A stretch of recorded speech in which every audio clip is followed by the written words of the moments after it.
Personne ne se détache, il n'y a pas d'homme providentiel, on le voit bien. Donc on a besoin... Moi j'ai appris une chose, on va peut-être parler du Brexit, en rencontrant les chefs d'État et de gouvernement des 27 pays, en étant leurs négociateurs et en ayant leur confiance, c'est que l'unité ne se décrète pas.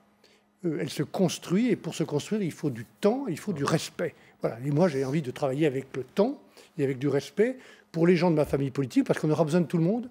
Il y aura du travail pour tout le monde, il y aura des risques pour tout le monde, et surtout du respect pour les Français qui ont envie qu'on les considère et qu'on les respecte. Je vais réfléchir avec ce qui m'entoure et je prendrai ma décision. Je l'annoncerai aux Français en responsabilité, mais je serai dans ce rendez-vous.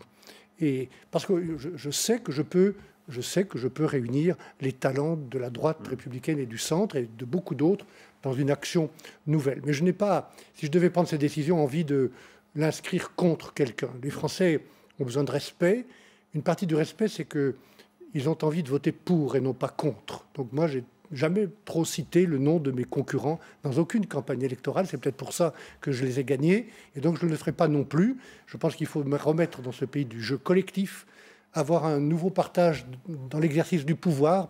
Souvenez-vous de De Gaulle, et c'était De Gaulle, personnage exceptionnel, providentiel. Il n'y a pas d'homme providentiel aujourd'hui.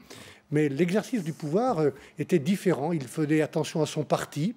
Il avait de grands premiers ministres comme Georges Pompidou ou Michel Debré. Il avait de très grands ministres, Mesmer, Couve de Murville, Guillaumat, qui étaient là pour longtemps et qui étaient soutenus et qui étaient courageux. Je pense que c'est cet exercice-là qu'il faut retrouver aujourd'hui.